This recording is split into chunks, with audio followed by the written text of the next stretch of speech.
21শে জুলাই শহীদ দিবস পালনে এখন দড়ি টানাটানি। 21শে জুলাই পালনে এবার খোদ চ্যালেঞ্জের মুখে মমতা।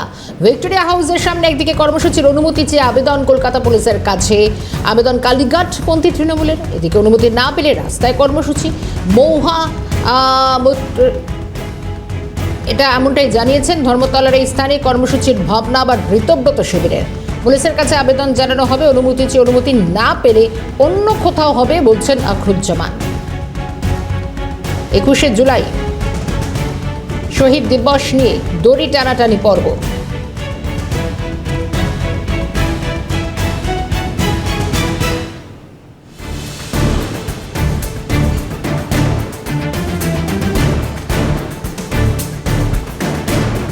কিছুদিন আগে অন্তত 21শে জুলাই নিয়ে নেত্রী মমতা বন্দ্যোপাধ্যায়ের কি বক্তব্য ছিল একবার শুনব।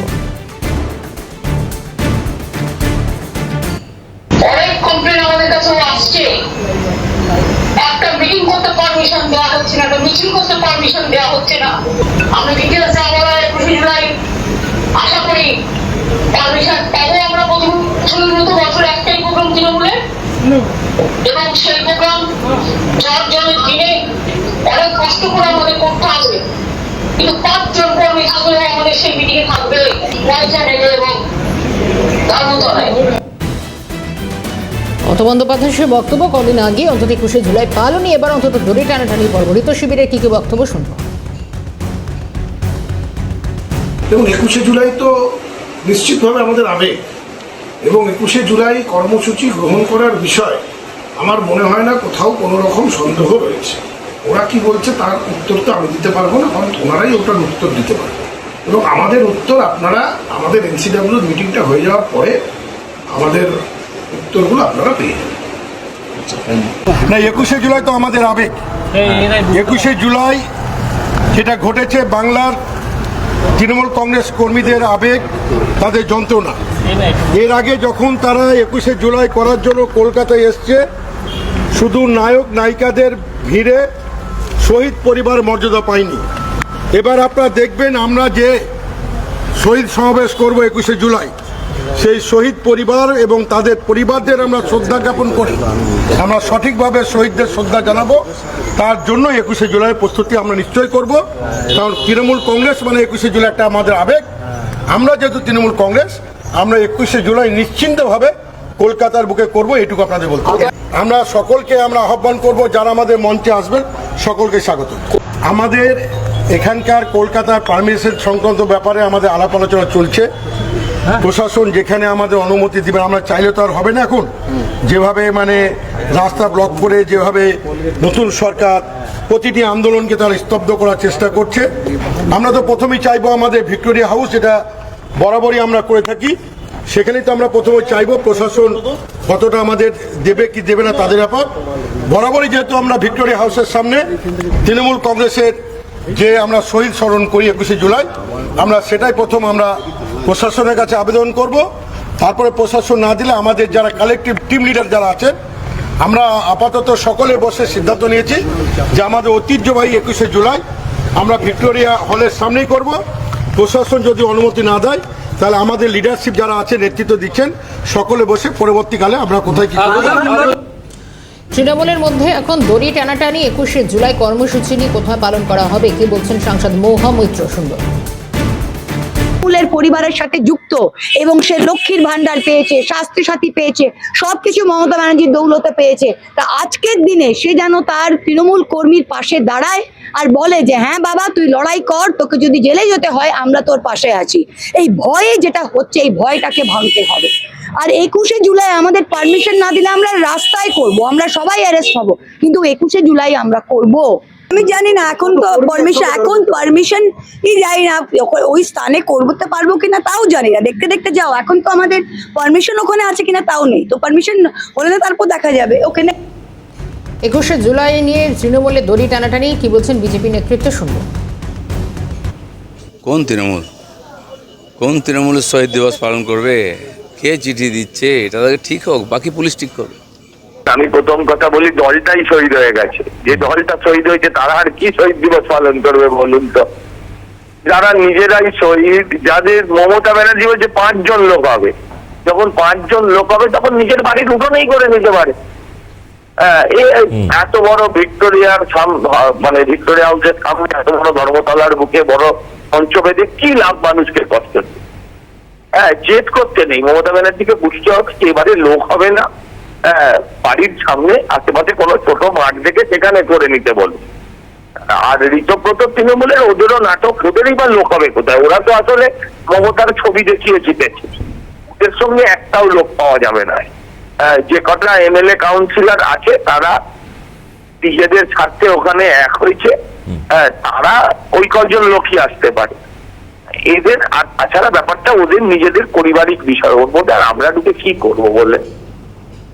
বিনা অনুমতিতে দলের নাম ব্যবহারের অভিযোগ, ঋতব্রত শিবিরের বিরুদ্ধে প্রতারণা চক্রান্তের অভিযোগ, ভিত্তিহীন তথ্য নথি প্রচারের অভিযোগ। তৃণমূলের 4টি থানায় অভিযোগ দায়ের কালীঘাটপন্থী তৃণমূলের তরফে। নিউটাউন, প্রগতি ময়দান থানা, কালীঘাট এবং সাইবার ক্রাইমে অভিযোগ দায়ের করা হচ্ছে। যে অভিযোগ 4টি থানায় অভিযোগ দায়ের করা হচ্ছে বিনা অনুমতিতে দলের নাম ব্যবহারের অভিযোগে। এবার 4টি জায়গায়, বিশেষ করে নিউটাউন, প্রগতি ময়দান, কালীঘাট এবং সাইবার ক্রাইম বিভাগে অভিযোগ দায়ের ঋতব্রত শিবিরের বিরুদ্ধে।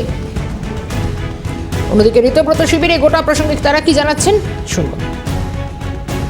প্রতীক নেওয়ার প্রশ্নটা কোথা থেকে আসছে? আমরা এনডব্লিউসি মিটিং করেছি, সেই মিটিংয়ে আমাদের যা সংখ্যা দরকার সেই সংখ্যা রয়েছে।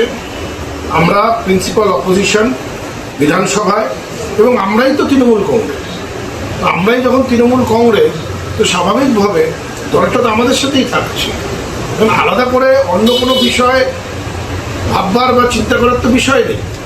আমরা আমাদের দিক থেকে যেইভাবে করে এগোনোর প্রয়োজন আমরা সেইভাবেই এগোচ্ছি, এবং আমরা সংখ্যার দিক থেকে যা সংখ্যা আমাদের কাছে আছে আমার মনে হয় না কোথাও কোনো অসুবিধে আছে। আইনের উত্তর দিবে, সময় বলবে। এটা নির্বাচন কমিশন আছে, এটা দলের রীতিনীতি আছে।